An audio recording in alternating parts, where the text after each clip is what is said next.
Mes chers amis, je suis rentré d'une semaine passée aux États-Unis d'Amérique, notamment dans la capitale fédérale des États-Unis, où j'ai pu renouer contact avec nos amis, avec nos compagnons de lutte de l'Afrique des libertés qui ne m'avaient pas vu dans ce continent depuis pratiquement 6 ans.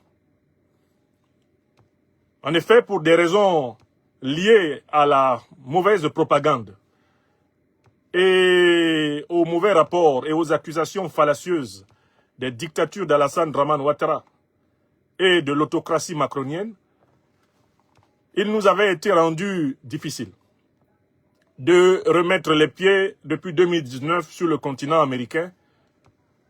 Heureusement, nous avons pu à un moment donné commettre à cette tâche notre équipe d'avocats, dirigée par le mantra du droit, Maître Ndjifutawo Woshawo Aboubekr, grâce auquel, une enquête menée en haut lieu par les services d'immigration américaines ont pu établir, après plusieurs mois de consultation, que votre serviteur n'était coupable d'aucune des accusations farfelues que la France-Afrique avait chargées sur son livret de voyage et dans les fiches des aéroports de France et de Navarre, et dans celle, bien sûr, de l'aéroport autocratique d'Abidjan, tenu en otage par le satrape reptilien venu de Sendou pour troubler la paix des Ivoiriens et en renier notre belle terre burkinabé de Sendou dans l'espoir de troubler toute l'Afrique avant d'être bientôt dégagé. À l'issue de cette enquête qui a établi l'innocence, l'absence du moindre fait, de la moindre preuve, d'une quelconque action ou d'une quelconque menace que représenterait pour des États de droit votre serviteur, les autorités américaines ont daigné nous autoriser à revisiter leur sol, ce que nous avions fait pendant plus de 10 ans auparavant, sans heurts ni anicroche. C'est donc avec beaucoup de joie que nous avons renoué avec ce continent qui est l'une des plus grandes terres africaines au monde. Car comme vous le savez sans doute, c'est grâce au sang des Noirs que l'Amérique a été construite. Depuis la période de la grande accumulation capitalistique de la traite négrière, jusqu'au temps contemporain où il constitue l'essentiel de la classe ouvrière de ce pays, les Africains d'Amérique sont aussi par ailleurs une avant-garde sur le front atlantique. Et c'est d'ailleurs, contrairement à ce que certains ignorants prétendent, au cœur de cette diaspora africaine des États-Unis, cette diaspora africaine américaine qu'est né le panafricanisme. Ce courant politico-métaphysique dont se revendique aujourd'hui fièrement la majorité des Africains éveillés, il faut que vous vous souveniez toujours qu'il a été théorisé pour la première fois par les Africains d'Amérique du Nord, puis il a éveillé tel un flambeau du retour des esclaves d'hier à la liberté, la diaspora africaine d'Europe, littéralement l'inverse du commerce triangulaire, et enfin, dans un troisième moment, en épousant et embrasant le grand courant de la négritude et des revendications d'indépendance, à la fin du 19e et au début du 20e siècle, le panafricanisme rentrait dans son bercail ontologique, l'Afrique continentale, l'Afrique berceau de l'humanité. Donc l'Amérique, contrairement aux apparences, est une terre hautement africaine et hautement stratégique pour l'émancipation africaine. Car en fait, l'émancipation du continent africain sera également celle des Africains des diasporas d'Amérique, d'Europe et d'Asie. L'émancipation du continent africain sera aussi l'émancipation des Africains des îles, des grands océans Atlantiques et Indiens. Le processus émancipatoire de l'homme et de la femme africains sur la Terre est un processus dialectique, multisectoriel, multicontinental, planétaire, globalisé, comme la domination et la discrimination anti-africaine sont des processus systématiques, multicontinentaux, des processus globalisés ainsi sera l'émancipation. Like it comes, so it goes. C'est précisément comme la discrimination vint contre nos ancêtres et leurs descendants que nous sommes, qu'elle partira par le même chemin. Donc je tiens ici à remercier tous nos amis de la place des États-Unis et surtout nos collègues de l'université Howard pour la chaleur de l'amitié qu'ils nous réservent chaque fois que nous mettons les pieds aux États-Unis. Cela étant dit, revenant des États-Unis, j'ai été une fois de plus imprégné par un fait qui n'est pas suffisamment pris en compte ni dans l'opinion américaine, ni dans l'opinion africaine. Quel est ce fait? Le fait qui m'a marqué, c'est la participation active de plusieurs officiels américains à la dénonciation de l'implication, de la puissance américaine dans le financement du terrorisme qui ensanglante, entre autres, le Moyen-Orient et l'Afrique.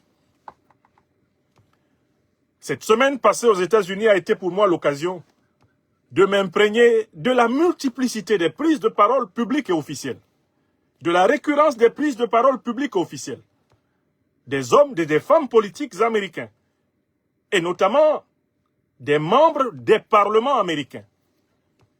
Quand je dis des parlements, je dois dire du Parlement, car le Parlement américain est bicaméral, il est composé d'une Chambre des représentants et d'un Sénat.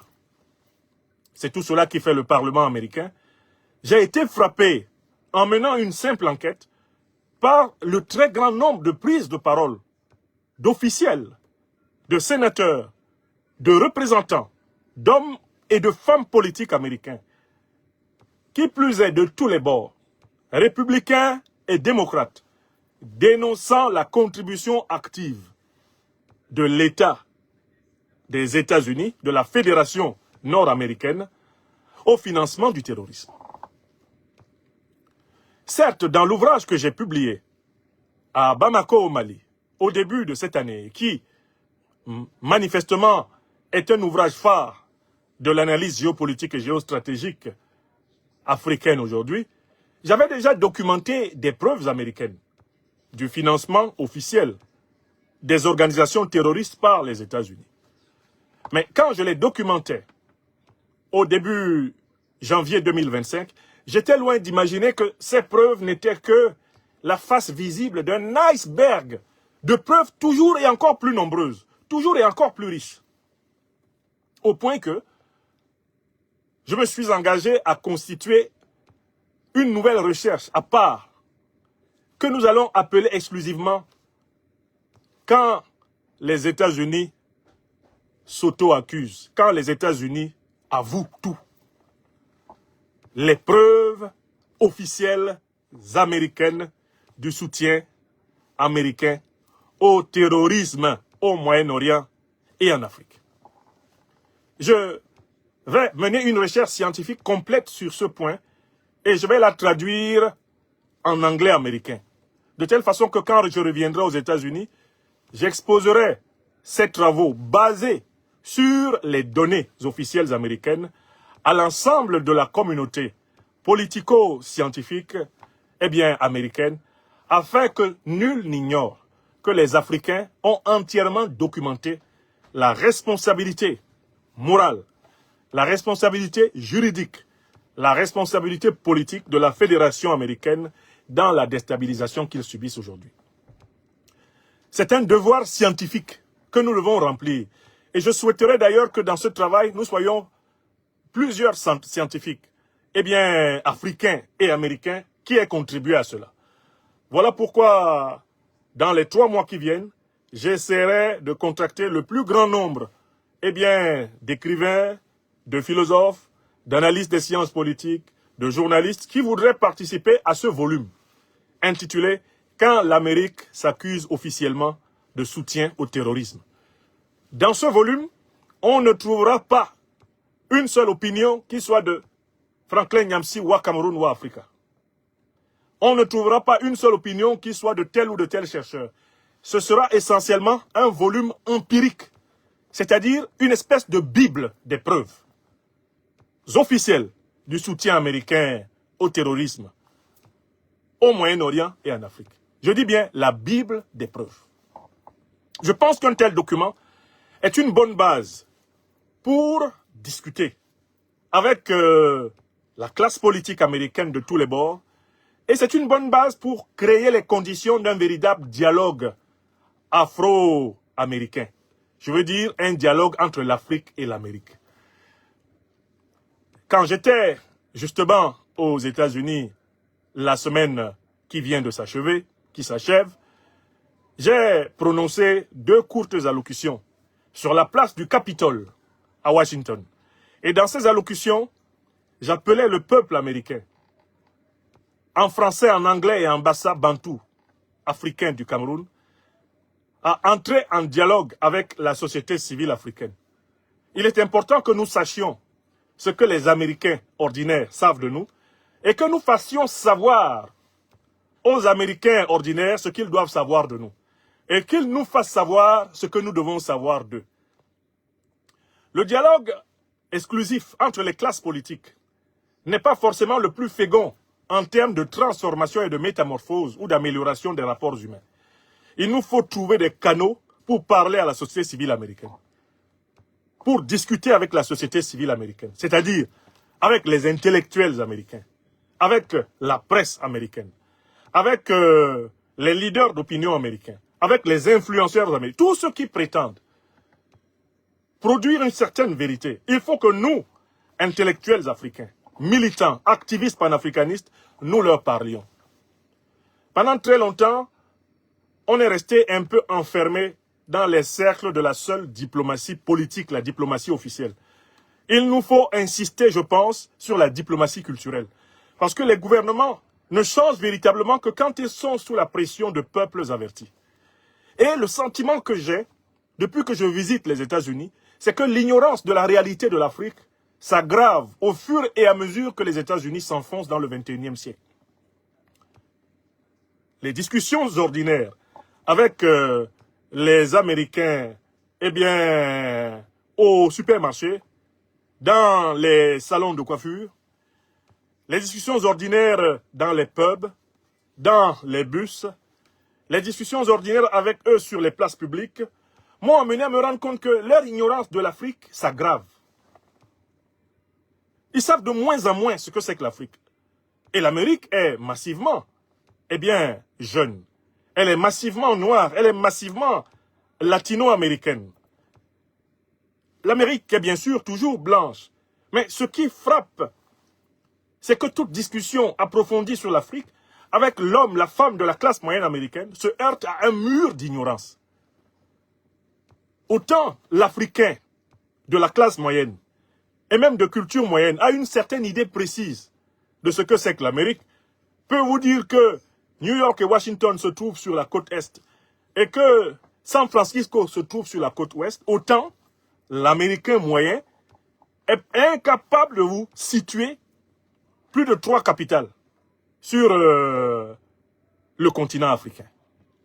Donc, je pense que nous, société civile, intellectuelle, nous devons créer des ponts pour leur faire prendre conscience.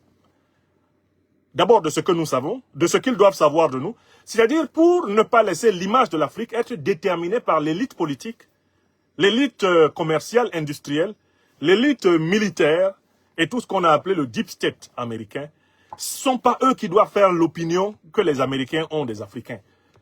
Il faut que le débat sur l'Afrique descende dans le peuple, tout comme le débat sur l'Amérique doit descendre dans le peuple africain. Car entre l'Amérique et l'Afrique, il y a beaucoup à se dire.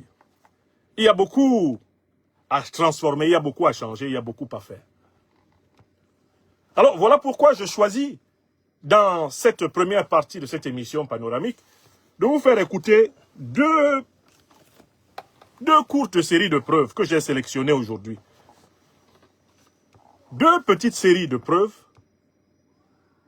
de l'aveu des officiels américains, l'aveu officiel américain du financement au terrorisme, donc de participation à la déstabilisation active de l'Afrique. C'est tout simplement quelque chose de très grave. je ne me contente pas ici, je ne sais pas, comme je l'ai fait jusqu'ici, par exemple, des allégations du président Donald Trump ou des enquêtes sur les conditions de naissance des organisations, eh bien, Al-Qaïda ou l'État islamique, les principales organisations terroristes, dont on sait bien qu'elles sont en effet des mercenaires de l'impérialisme occidental et moyen-oriental au Moyen-Orient et en Afrique. Mais je prends ici d'abord une première preuve que j'ai publiée d'ailleurs à votre disposition sur ma page Facebook. Je l'ai publiée, cette preuve-là. Et je voudrais que nous l'apprécions ensemble. Je prends cette première preuve publiée aujourd'hui. Cette preuve-là, c'est un documentaire intitulé « USAID, quand l'argent des contribuables alimente le terrorisme ». Alors, ce que je vais faire, c'est que je vais mettre une version. Imaginez une seconde. Voilà. Des centaines de millions de dollars, de l'argent des impôts, oui, envoyés pour l'aide internationale, mais qui en fait finirait par aller à des groupes que le gouvernement américain lui-même qualifie de terroristes. C'est l'accusation. Une accusation explosive, on peut le dire, formulée pendant des auditions au Congrès américain. Et ça concerne l'USAID, l'Agence américaine pour le développement international. Bienvenue, aujourd'hui on plonge vraiment au cœur de ces auditions, on va regarder de très près les témoignages, les déclarations. Notre but, décortiquer ces allégations précises de financement présumé de groupes terroristes. On se base uniquement sur ce qui a été dit au Congrès. On va parler chiffres, mécanismes présumés, zones géographiques aussi. L'Afghanistan, Gaza. Accrochez-vous parce que franchement, ce qui est soulevé est assez troublant. Dur, peut-être un petit rappel du contexte, c'est utile. L'USAID, bon, ça date de 1961. Mission, aide au développement, assistance humanitaire, classique. Sauf que le ton des auditions qu'on analyse là, il était très très critique, très à charge même. Le représentant Scott Perry, par exemple, il a dit d'emblée que l'agence, elle avait perdu sa route, quoi. Depuis longtemps, il a parlé de dizaines de milliards de dollars par an et que les actions de l'USAID allaient peut-être même contre les intérêts américains. C'est fort. Sa charge était virulente. Il a même dit, je cite en gros, que même les ennemis des États-Unis auraient du mal à faire pire pour nuire au pays. C'est dire le ton. Une charge très lourde, effectivement, pour Scott démarrer. Perry. Alors, allons-y. Déballons tout ça. On commence par l'Afghanistan. C'est un pays, au centre des préoccupations depuis le retrait américain, le retour des talibans. Le représentant Perry, il a sorti un chiffre choc. 697 millions de dollars dépensés par les États-Unis en Afghanistan pour l'année fiscale 2024. Et sur ce montant, une grosse partie, 534 millions, via l'USAID. Le point clé vraiment crucial qu'il soulève, c'est que ces dépenses, elles ont eu lieu après la prise de pouvoir par les talibans. Et ça, c'est fondamental. Parce qu'il faut rappeler comment les États-Unis voient les talibans. L'OFAC, c'est l'agence du Trésor qui gère les sanctions, eh bien, l'OFAC classe les talibans comme organisation terroriste mondiale spécialement désignée. SDGT en anglais. Donc l'accusation, elle porte sur quoi? Sur l'envoi de sommes publiques énormes vers un territoire qui est contrôlé à 100% par une entité que Washington considère officiellement comme terroriste. Ça interpelle forcément. Et ça ne s'arrête pas là, apparemment. D'après ce représentant Perry, c'est quasi 700 millions annuels, ce serait que la partie visible de l'iceberg financier. Il a aussi parlé de livraison massive d'argent liquide, des palettes de cash, littéralement, entre 40 et 80 millions de dollars, qui arriveraient en Afghanistan toutes les semaines, ou tous les 10 jours. C'est énorme. Il a même cité des noms, des gens au pouvoir là-bas, qui selon lui en profiteraient. Sirajuddin Haqqani, du réseau Haqqani lié aux talibans, désigné terroriste aussi, et même Abdullah Bin Laden, des noms qui font froid dans le dos. Oui, et ce qui est particulièrement marquant dans le témoignage de Perry, c'est qu'il décrit des mécanismes de détournement présumés qui, d'après lui, attention, étaient déjà là avant le retrait américain d'août 2021. C'est-à-dire pendant que l'armée américaine était encore sur place. Il a listé toute une série de trucs. Menaces sur le personnel des ONG, les talibans qui s'attribuent le mérite de l'aide, ils interfèrent dans la distribution pour leurs partisans, ils mettent des taxes sur les bénéficiaires, sur la livraison, ils volent la nourriture, le matériel, détournement de fonds pour leurs combattants, extorsion des gens sous prétexte de protection, faux marché public pour récupérer l'argent, et puis bien sûr menaces contre ceux qui oseraient parler. L'argument de fond, c'est ces problèmes, on les connaissait. Ça fait longtemps qu'ils sont documentés. D'accord. Donc, Si je comprends bien l'argument, non seulement l'argent continuerait d'arriver sous les talibans, mais en plus, les méthodes pour le détourner, elles étaient déjà bien en place avant. Perry a aussi émis de gros doutes sur l'efficacité de certains programmes spécifiques financés par l'USAID, notamment ceux pour les femmes afghanes. Il a cité 60 millions de dollars pour des bourses d'études pour les femmes et 5 millions pour un programme Young Women Lead. Son argument, il s'appuie sur un rapport de l'inspecteur général pour l'Afghanistan, le SIGAR. Il dit « cet argent, il ne peut pas arriver à destination », tout simplement, parce que les talibans, d'après ce rapport, interdisent aux femmes de parler en public. Donc, leur participation à ces programmes est hyper limitée. Et sa conclusion, dite très crûment pendant l'audition, c'était « vous financez le terrorisme ». Point. Et cette allégation sur l'ampleur de l'argent qui irait en Afghanistan sous les talibans, elle a été, disons, corroborée par un autre témoin, un certain monsieur Roman. Le représentant Tim Burchett lui a posé la question Je vous mets le lien, hein, sur ses livraisons de cash. Et M. Roman a confirmé. Il a dit être au courant de l'envoi de sommes considérables. Il a même donné un chiffre, environ 40 millions de dollars par semaine, aux talibans. Ça semble aller dans le même sens que les montants évoqués par Perry, oui. C'est un tableau assez noir pour l'Afghanistan, si on écoute ces témoignages. Mais les accusations, elles ne s'arrêtent pas là. Un autre point chaud des auditions, c'était Gaza. Surtout après les attaques du 7 octobre par le Hamas. écoutez. Là aussi, un chiffre énorme a été balancé. 2,1 milliards de dollars, argent des contribuables américains, envoyés à Gaza depuis cette date. Alors pour Gaza, le mécanisme présumé, selon M. Romain, pour expliquer comment l'aide aurait pu aider le Hamas, il est un peu différent de l'Afghanistan. Il a affirmé que l'argent de l'USAID est arrivé à Gaza via ce qu'il appelle des autorisations d'utilisation d'urgence. En gros, des autorisations spéciales qui auraient permis d'accorder des dérogations. Des permissions d'exception, quoi. Le mot anglais, c'est waivers. Et ces dérogations, eh bien, elles auraient court-circuité les contrôles normaux. Le fameux screening, le vetting. Normalement, on vérifie que les bénéficiaires finaux ne sont pas sur la liste noire. Terroristes, sanctions, OFAC, département d'État, Trésor. Attends, si je saisis bien l'accusation, l'urgence humanitaire aurait servi de prétexte en quelque sorte pour suspendre les garde-fous habituels, ceux qui sont censés empêcher l'aide d'aller aux mauvaises personnes. C'est exactement ça, l'allégation de M. Roman. Selon lui, ce contournement des vérifications normales, justifié par l'urgence, aurait eu des conséquences catastrophiques. Il a avancé une estimation choc. 90% de l'aide américaine qui passait par les partenaires locaux de l'USAID à Gaza aurait fini dans des zones contrôlées par le Hamas. Vous voyez ça? Il est allé jusqu'à dire que cette aide américaine a, je cite en substance, financé la capacité du Hamas à survivre jusqu'au cessez-le-feu récent. Vous avez Il compris? affirme qu'il n'y a eu ni réflexion stratégique avant, ni vérification suffisante pour empêcher ça. C'est extrêmement grave comme affirmation, ça. Ça suggère que l'aide, au lieu d'aller juste aux civils, elle aurait pu, indirectement peut-être, mais de façon significative, soutenir l'organisation même que les États-Unis combattent. Absolument. Et ça a mené à un échange particulièrement direct, voire brutal pendant l'audition. Le représentant Burchett a posé la question cash à M. Roman. Est-ce que l'urgence a en fait servi à armer des terroristes pour tuer des civils? Et la réponse de M. Roman, telle que rapportée, simple et glaçante. C'est exact. Waouh! Au-delà de ça, M. Vous Roman a entendez? aussi fait une autre allégation très spécifique, toujours sous serment.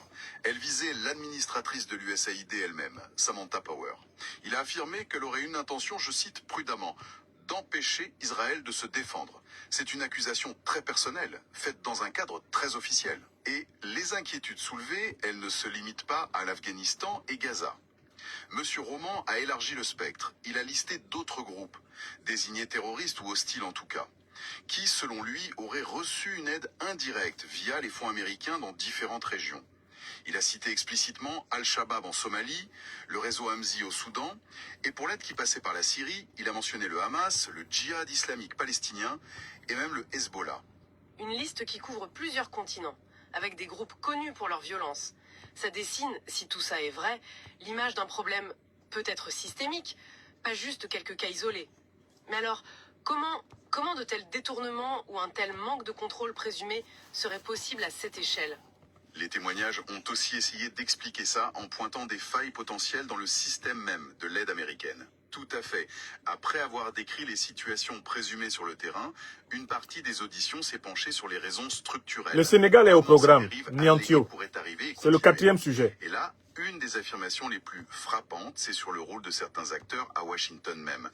Monsieur Roman a déclaré que des ONG internationales et même certaines agences de l'ONU, des entités qui sont souvent partenaires ou bénéficiaires de l'aide américaine, eh bien, elles feraient activement du lobbying auprès des décideurs américains contre les politiques de vérification et de contrôle, ce fameux vetting, screening, celles qui sont justement là pour empêcher que l'aide soit détournée par des groupes terroristes. Attendez, si je comprends bien l'accusation, ça voudrait dire que des organisations qui reçoivent l'argent du contribuable américain utiliseraient une partie de leur influence pour affaiblir les contrôles sur ce même argent. Bien sûr. C'est assez troublant comme idée. C'est précisément l'accusation.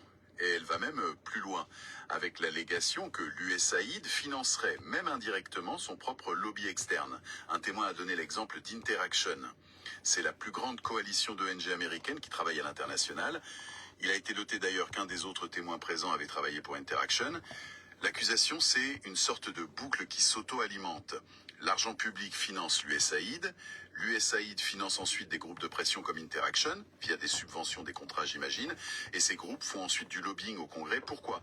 Pour avoir plus de fonds pour l'USAID et potentiellement pour réduire les contraintes de contrôle. Le serpent se mord la queue. C'est complexe comme dynamique. Le représentant Burchech a essayé de résumer ça de façon assez crue. Il a demandé à Monsieur Roman, donc les contribuables financent ce lobbyiste qui travaille contre les intérêts américains, tuant potentiellement nos alliés et des Américains. Et Monsieur Roman aurait confirmé cette interprétation.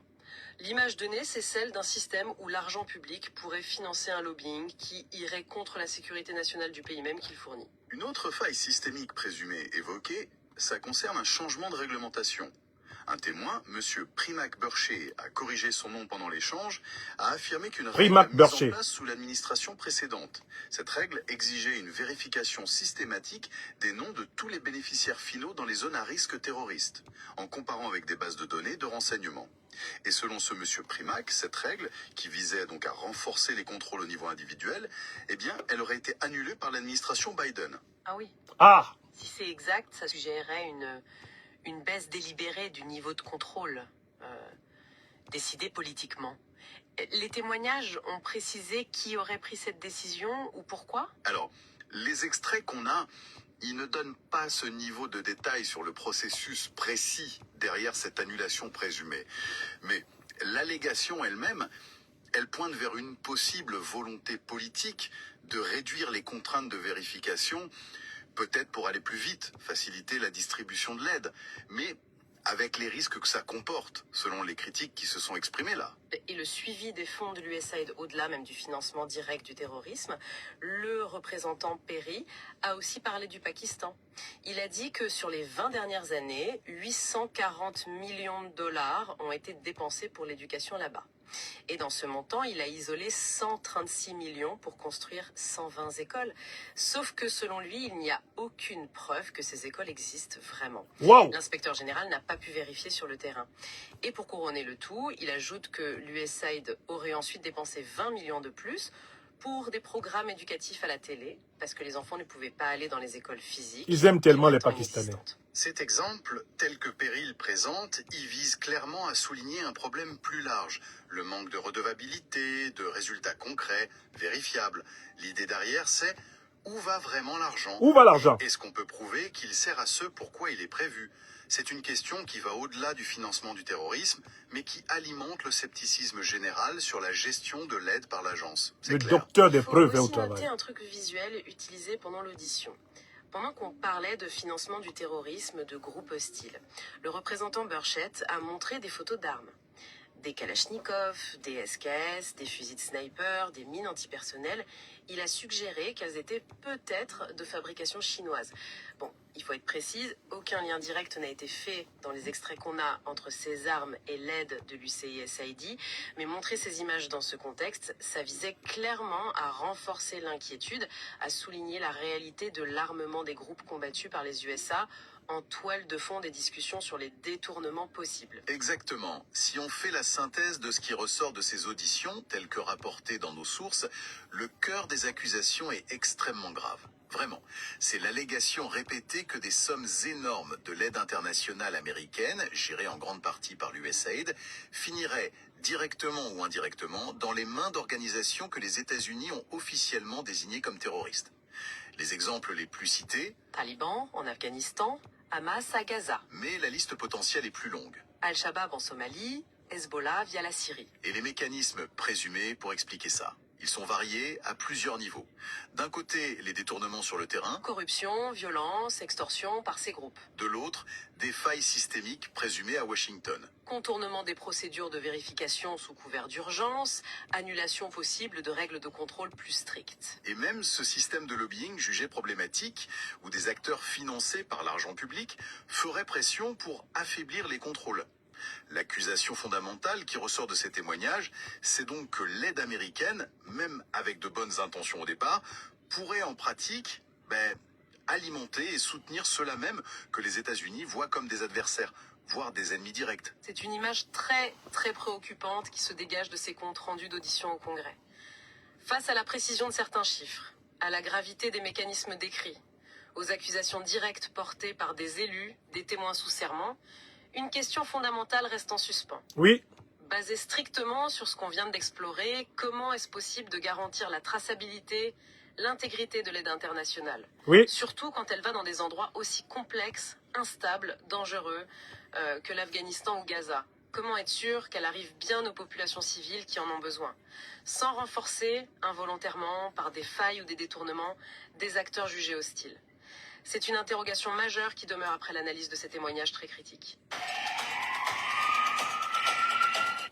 Alors ça, c'est la première preuve que je voulais vous faire apprécier. C'est un résumé des auditions qui ont eu lieu au Congrès américain. Globalement, elle montre que une très grande partie de l'argent, de l'aide américaine vers les pays du Moyen-Orient et même vers les pays d'Afrique a probablement et même certainement été détournée par des organisations terroristes.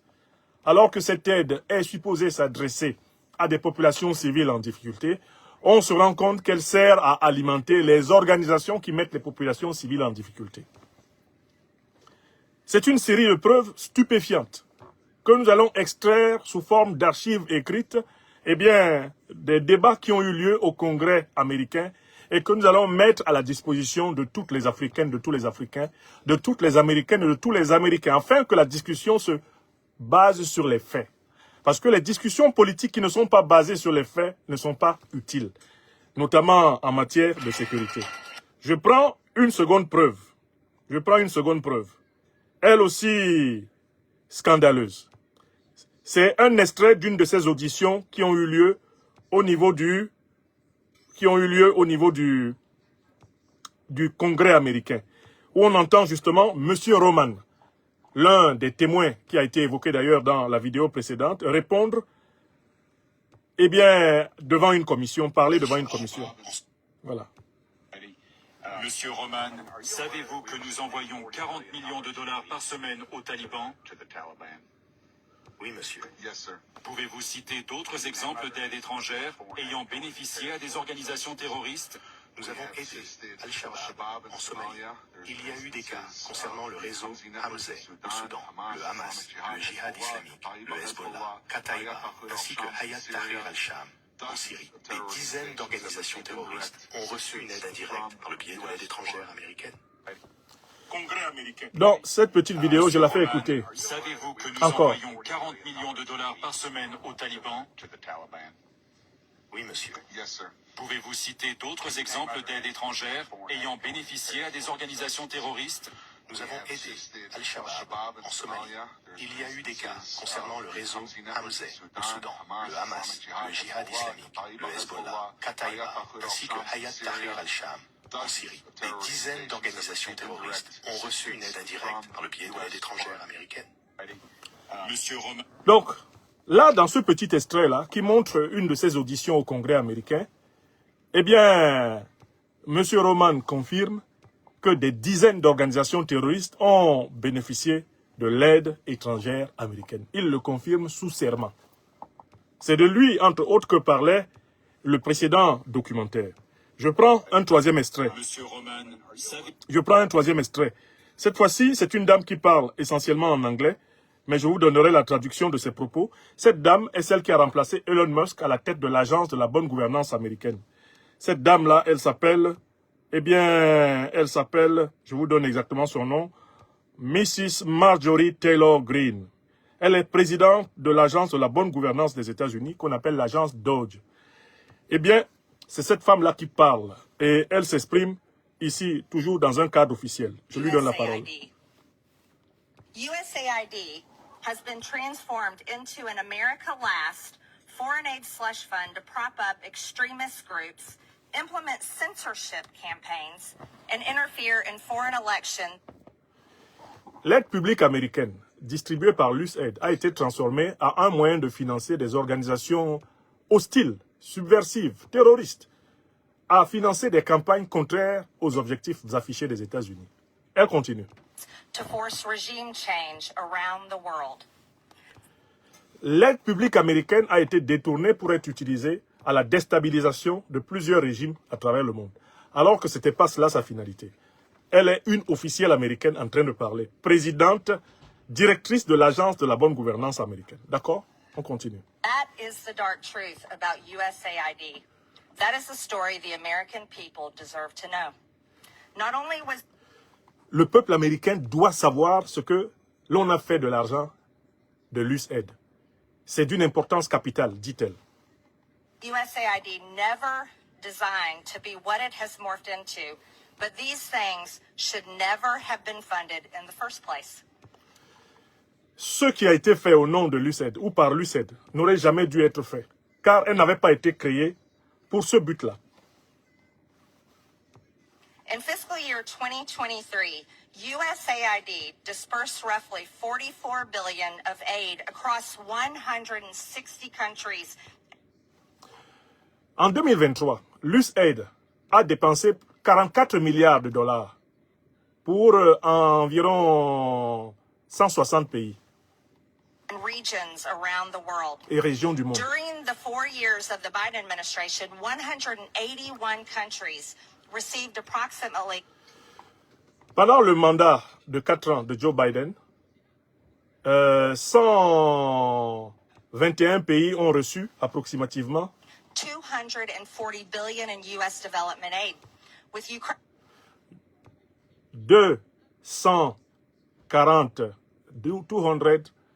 240 milliards de dollars américains. being the top recipient. Other top recipients include Ethiopia, Jordan, Israel, and Somalia. Les plus grands bénéficiaires auront été la Jordanie, Israël, la Somalie, Israël, l'Éthiopie et la Jordanie. So after hundreds of billions of taxpayer dollars have been distributed throughout the world, has the Après que des centaines de milliards de dollars américains aient été distribués à travers le monde, world become safer? No. Has the le monde est-il devenu beaucoup plus sûr, beaucoup plus stable? Non. world become more stable? No. Is the Le monde est-il devenu beaucoup plus stable après avoir dépensé ces centaines de milliards de dollars? Non. perception of the United States around the globe any better? No. Est-ce que cela a amélioré l'image de marque des États-Unis dans le monde? Non. Anti-democratic principles like censorship and the canceling of elections been funded through USAID because of opposition to the ruling regimes? Yes. Has money through Est-ce que les principes démocratiques que les États-Unis revendiquent ont été violés à travers justement ce détournement de l'aide américaine? Réponse oui. USAID been funneled to terrorists? Yes. Est-ce que l'argent de l'USAID a été versé finalement aux terroristes? Réponse oui. Foreign aid from USAID to the UN, particularly the UN Relief and Works Agency for Palestinian Refugees in the Near East, is directly funding Hamas terrorists. L'aide que les États-Unis ont versée à l'ONU pour que l'ONU finance les populations victimes du conflit israélo-palestinien, cet argent-là a été directement versé à l'organisation du Hamas. pour attiser la guerre avec Israël au Moyen-Orient. Humanitarian relief intended for the Afghan people was diverted to the Taliban. L'aide humanitaire qui avait pour but d'aider le peuple afghan a été détournée de ce motif humanitaire pour financer les terroristes talibans qui tiennent aujourd'hui l'Afghanistan. Money intended to support democracy is being used as a slush fund for liberal propaganda supporting terrorist, gender ideology, diversity, equity. L'argent qui était supposé promouvoir la démocratie dans le monde a été détourné pour financer le terrorisme, l'idéologie du genre, les revendications des libertés homosexuelles et toute la propagande sur le climat. Inclusion, climate activism, censorship, and regime change. L'argent a été détourné également pour essayer de faire tomber tous les régimes qui ne plaisent pas au gouvernement des États-Unis. Think this is what the American people think of when they think of foreign aid? Absolutely not. Pensez-vous que c'est pour cela, c'est ce à quoi le peuple américain qui paye les impôts, paye ses impôts? Est-ce que le peuple américain pense vraiment que c'est à cela que doivent servir ses impôts? La réponse, non. Voilà 3 petits documents que je viens de vous faire écouter. Ce qui caractérise les 3 documents que je vous ai fait écouter, c'est qu'ils relaient essentiellement des révélations faites par des officiels américains. Des révélations qui ont été faites à l'intérieur de l'appareil d'État des États-Unis. Il ne s'agit pas d'accusations venues d'Afrique, d'accusations venues d'Europe, d'Asie ou des îles des océans Atlantiques et Indiens. Il s'agit de révélations, on va dire d'auto-révélations officielles américaines. De manière incontestable, ces 3 petites pièces que je viens de vous faire écouter établissent que les fonds publics américains ont servi depuis plusieurs décennies au financement du terrorisme qui ensanglante le monde entier et en particulier l'Afrique. Face à ce fait, qui est un fait scientifique, que devons-nous faire? Il est important que nous réagissions lorsque nous connaissons la vérité. Nous devons faire preuve de courage d'abord pour faire connaître, première chose, faire connaître ce fait. Briser les dernières murailles de l'hypocrisie, de la mauvaise foi, briser les dernières murailles de la lâcheté, qui, comme vous le savez, sont les facilités psychologiques les plus nombreuses chez les humains. Quand les humains ont peur de s'engager contre l'injustice, ils cherchent toutes sortes de motifs. Et l'une des stratégies qu'ils ont pour ne pas s'engager contre l'injustice, c'est de nier la réalité. C'est de fuir les faits. Le premier devoir que nous avons, amis de l'Afrique des libertés, c'est le devoir de répandre la vérité. Nous devons faire savoir au plus grand nombre d'êtres humains sur la Terre les faits qui sont reconnus là. En commençant par les peuples africains victimes du terrorisme et américains dont les taxes financent le terrorisme. Donc nous avons un premier devoir. Vous et moi, pas moi tout seul. Nous tous, nous avons un devoir de vérité. Je mettrai donc les liens, par exemple, de ces 3 micro-vidéos sous chacune de ces conférences pour que chacun d'entre vous soit capable de partager. Ne partagez pas seulement, stockez dans vos machines, dans vos ordinateurs.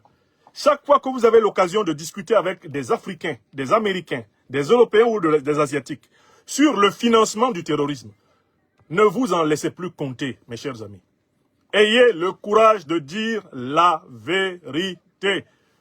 Et vous direz d'autant mieux la vérité que vous possédez des preuves officielles des puissances coupables. Dans le cas d'espèce, ce sont des preuves officielles américaines.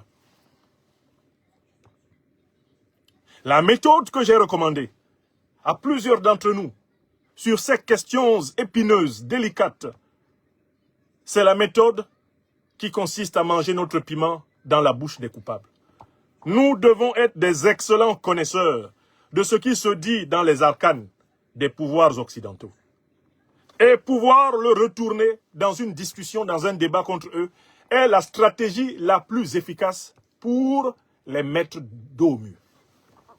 Car en fait, ces vérités-là, dites par la présidente de l'agence de la bonne gouvernance américaine, dites par les représentants, les sénateurs, ces vérités qui sont dites dans les enceintes officielles américaines sur la base de documents factuels, ces vérités n'ont pas encore embrasé le peuple américain. Parce qu'il n'y a pas assez de médiateurs. pour en parler au peuple américain au quotidien. Nous devons trouver dans la diaspora africaine-américaine un bon relais pour le faire. De la même façon en Afrique, le débat sur le financement des organisations terroristes a tendance à rester un débat sur le plan des principes, un débat sur le plan des émotions, un débat sur le plan des appréciations. Non, il faut retirer le débat sur le terrorisme en Afrique au seul plan émotionnel et simplement, en quelque sorte, au conflit d'opinion. Non, il faut que ce débat soit posé en des termes scientifiques, c'est-à-dire sur la base des faits. Quelles sont les organisations terroristes qui ensanglantent notre continent? Qui les a créées? Qui les finance? Qui les arme? Dans quel but ces organisations ont-elles été créées? Qui est-ce qui les tient à bout de bras? Qui les aide à survivre? Qui c'est qui les médiatise? Qui c'est qui leur permet de se donner une certaine image, une certaine renommée? Les Africaines et les Africains, les Américaines, les Américains, les Européennes, les Européens, les Asiatiques, les habitants de ce monde doivent élever leur niveau de conscience en documentant ce fait. Pour nous, la conviction est faite sur la base des preuves que nous détenons. Les organisations terroristes ont été créées par les services de renseignement occidentaux, principalement américains et européens. Ces organisations ont été créées pour déstabiliser toutes les parties du monde où les oligarques politiques, financiers, militaires, industriels occidentaux envisagent de mettre la main sur des matières premières stratégiques ou sur des terres rares. Selon la stratégie négrière, coloniale, impérialiste, sempiternelle du diviser pour mieux régner, ces organisations terroristes sont chargées de semer le chaos afin d'imposer l'ordre des multinationales du capitalisme oligarchique occidental et moyen-oriental. Partout où sont exportées des guerres, l'objectif c'est d'arracher le pétrole, le gaz, l'uranium, l'or, le diamant, le manganèse, le lithium des gens. L'objectif c'est d'arracher aux gens leurs richesses. Les organisations terroristes sont des organisations de mercenaires qui n'apparaissent que là où des richesses stratégiques précieuses, des terres rares abondent. Si vous regardez la carte des matières premières stratégiques et que vous regardez la carte des guerres menées par les organisations terroristes dans ce monde, vous vous rendrez compte qu'il y a une superposition parfaite. Où se déroulent les guerres dans le monde? Les guerres se déroulent autour des puits de pétrole, autour des puits de gaz, autour des puits d'or, de manganèse, d'uranium, de lithium, autour des puits de cuivre, de coltan, autour des puits de diamants, autour des grandes nappes phréatiques. Là se déroulent les grandes guerres de ce monde.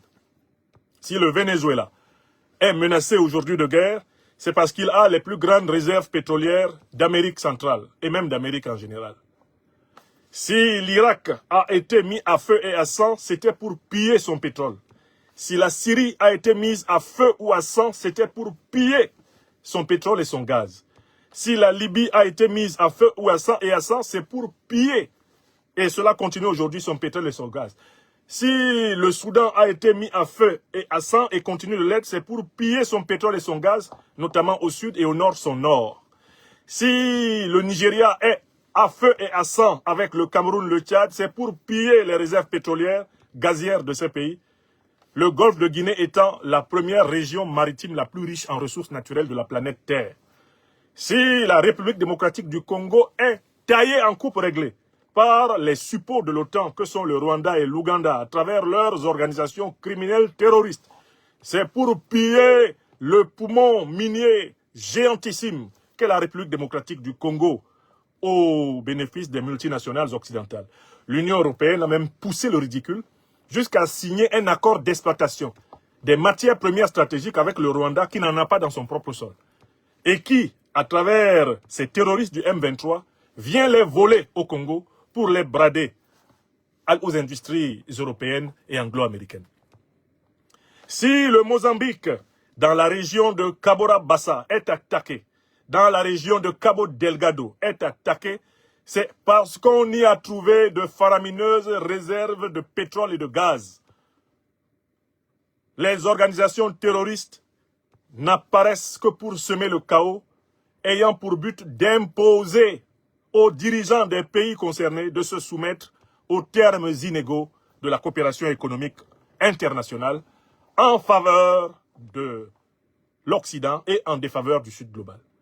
C'est cela qui est en jeu dans l'acharnement contre l'Alliance des États du Sahel, l'acharnement contre le Mali, le Burkina Faso et le Niger. Il s'agit de mettre le grappin sur leurs ressources premières faramineuses, sur leurs terres rares, mettre la main sur l'avenir des Africains en confisquant ce que le Tout-Puissant, à travers Dame Nature, leur a tout naturellement donné. Ce travail de conviction est un travail fondamental et nous devons être des millions à l'assumer. Nous ne devons plus raser les murs de la terre quand nous devons parler du terrorisme. Car nous savons que le terrorisme, c'est de l'impérial terrorisme. Nous savons que le terrorisme est un outil mercenarial de la domination occidentale sur la planète Terre. Les preuves américaines, officielles, viennent abonder une thèse déjà amplement établie par d'autres moyens. Donc, travail de vérité. Mais il y a un deuxième travail. C'est que les Africains américains, les Africains vivant aux États-Unis, les Afro-Américains, doivent se désolidariser de ce crime contre le Sud global. Il y a un vrai problème dans la conscience américaine, notamment dans la conscience noire américaine. D'abord, dans l'inconscient noir américain, il y a une espèce de frustration avec l'Afrique, puisqu'on a répandu dans toutes les populations descendantes des anciens esclaves, victimes de la traite négrière, l'idée que des Africains auraient contribué à les livrer à l'infamie, eh bien, des négriers d'Europe et d'Amérique.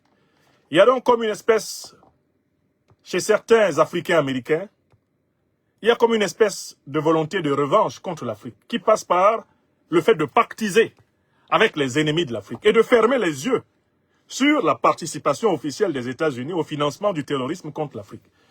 L'incarnation de cette revanche contre l'Afrique, de cette espèce de haine rentrée des Africains américains contre l'Afrique, c'est Barack Hussein Obama. Cet homme, quand il était président des États-Unis, a co-organisé le plus grand saccage du 21e siècle africain, organisé par des puissances étrangères, le saccage de la Libye. Et aujourd'hui, M. Obama continue de revendiquer une très bonne conscience. Il apparaît comme une personnalité morale, comme un grand sage, comme une personne ressource lorsque la démocratie américaine est à la recherche de pensées originales et nouvelles. Or, ce M. Obama est un traître à l'Afrique. C'est un fils de l'Afrique qui a planté dans le dos de l'Afrique un vilain poignard.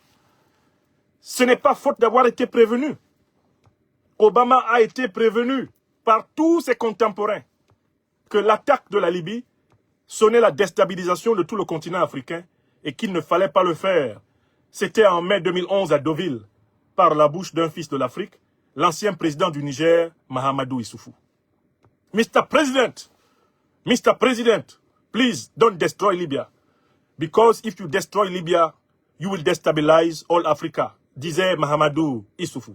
Réponse de Barack Hussein Obama, qui est toujours vivant aux États-Unis et qui passe pour un saint homme, pour un gentil garçon, un bon bonhomme, un bon père de la démocratie américaine.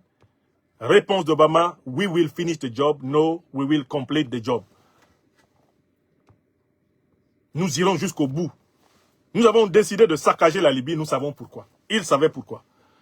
Ce pourquoi va être expliqué magistralement par le président français Emmanuel Macron dans une interview au Figaro en juin 2017.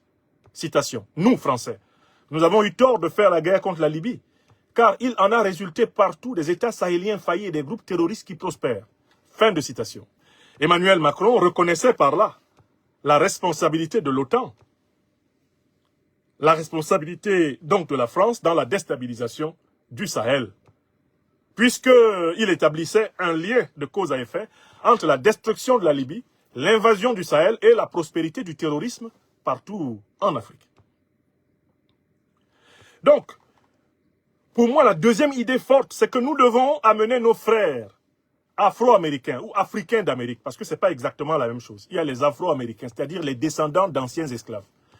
Et il y a les Africains d'Amérique, c'est-à-dire les Américains issus de l'immigration africaine après la naissance des États-Unis d'Amérique. Non pas descendants d'esclaves, mais migrants. Ils doivent tous prendre la responsabilité de tenir un langage de vérité.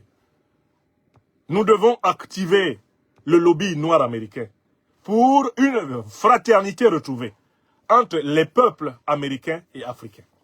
Une fraternité sur la base de la vérité, sur la base de la justice, sur la base de la solidarité. Une fraternité mahatique. Frères et sœurs qui êtes aux États-Unis d'Amérique, vous qui êtes des Native Americans, Native Black Americans, comme on peut vous appeler, ou vous qui êtes des Adopted Black Americans, vous avez une responsabilité énorme.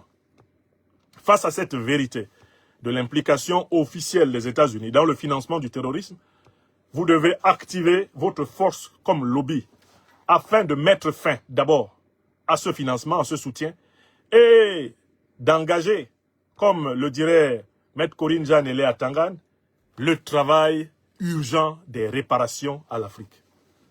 Sans les réparations à l'Afrique, il n'y a pas de fraternité véritable retrouvée entre l'Afrique et l'Amérique. Sans la justice rendue à l'Afrique, il n'y a pas de véritable fraternité retrouvée entre l'Afrique et l'Europe, entre l'Afrique et le Moyen-Orient. Il faut que tout le monde comprenne que si on ne passe pas par les réparations, on va aller vers la séparation. Il faut que tout le monde comprenne que si on ne passe pas par les réparations, on va aller vers la séparation. Une troisième fois, il faut que tout le monde comprenne de la part de l'Afrique souveraine, éveillée, vigilante, que si on ne va pas vers les réparations, on sera obligé d'aller vers la séparation. Et ça, c'est le deuxième point. Enfin, il y a un troisième point qui est extrêmement important. Ce point, c'est l'initiative des pays africains eux-mêmes. Nos pays ne peuvent pas continuellement attendre que les organisations internationales veuillent bien se saisir des violations flagrantes de leurs droits et de leurs libertés. Nous avons des systèmes judiciaires chez nous, en Afrique. Nous avons des avocats, nous avons des magistrats, nous avons des tribunaux. Quand, officiellement, une puissance reconnaît avoir participé au financement de ceux qui assassinent nos populations, mais nos procureurs doivent se saisir de ces aveux pour ouvrir des enquêtes. Aux États-Unis, des enquêtes sur le financement du terrorisme pullulent dans les tribunaux. En France, le groupe cimentier Lafarge est au tribunal pour financement du terrorisme, ici à Paris. Il est poursuivi pour financement du terrorisme. Mais, alors que Al-Qaïda et l'État islamique sont l'émanation de cette puissance qui avouent elle-même que leurs fonds publics ont servi à les financer, nos États qui sont victimes du terrorisme doivent encourager leur ministère de la Justice, encourager leurs tribunaux, encourager leurs avocats à ouvrir les affaires. Ce n'est pas parce qu'on n'est pas capable d'appliquer pour le moment des mandats d'arrêt internationaux africains contre les saccageurs de la Libye qu'il ne faut pas les lancer. Ce n'est pas parce qu'on n'est pas capable d'arrêter et de punir nécessairement maintenant tous les responsables du terrorisme en Afrique que nous devons éviter de les nommer dans nos procès, dans nos tribunaux et de les condamner. J'invite les magistrats, les avocats, les ministères africains de la justice à se saisir des preuves flagrantes de financement, de soutien, de médiatisation du terrorisme et à les transformer en procès. Car c'est tout cela qui va également contribuer à conscientiser le peuple africain.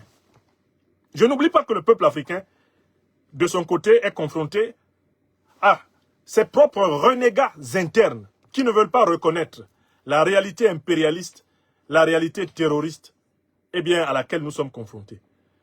Partout dans nos pays africains, il y a des pseudo-opposants stipendiés par les puissances néocolonialistes et impérialistes occidentales et moyen-orientales qui essayent de s'installer sous couvert de défense des droits humains, sous couvert de défense de l'état de droit ou de défense de la démocratie, dans le déni de la véritable origine de la déstabilisation de notre continent, à savoir cet impérial terrorisme et les valets du néocolonialisme et de l'impérialisme qui travaillent en bonne entente avec l'impérial terrorisme. Il y a toute une classe politique négationniste, révisionniste et donc complice de crimes contre l'Afrique qui se déguise derrière les motifs démocratiques, droits de l'homiste, humanitaires, qui se cache derrière eh bien, des revendications comme celle de la bonne gouvernance, celle de l'état de droit, des revendications comme celle d'élections justes et transparentes, pour en réalité noyer le poisson principal, à savoir que le continent est bel et bien agressé par les puissances impérialistes occidentales et moyen-orientales qui veulent s'assurer que dans tous les pays, partout où du moins on laisserait un gouvernement, celui-ci soit tellement faible qu'il soit obligé de brader les richesses stratégiques de l'Afrique, les matières premières africaines, pour les multinationales des pays du Nord, dans le cadre du vieux modèle unipolaire hégémonique occidental. Voilà pourquoi les procès contre le financement, l'armement du terrorisme, contre la médiatisation du terrorisme, les procès contre les parrains et sponsors occidentaux et moyen-orientaux du terrorisme sont une partie de la lutte contre la bourgeoisie comprador néocolonisée africaine qui est tapie derrière les revendications démocratiques pour en réalité faire avancer l'agenda impérialiste. Et cela est extrêmement important. Il faut que ceci soit dit dans toutes les langues du continent africain pour que cela soit clairement compris des campagnes jusqu'aux villes.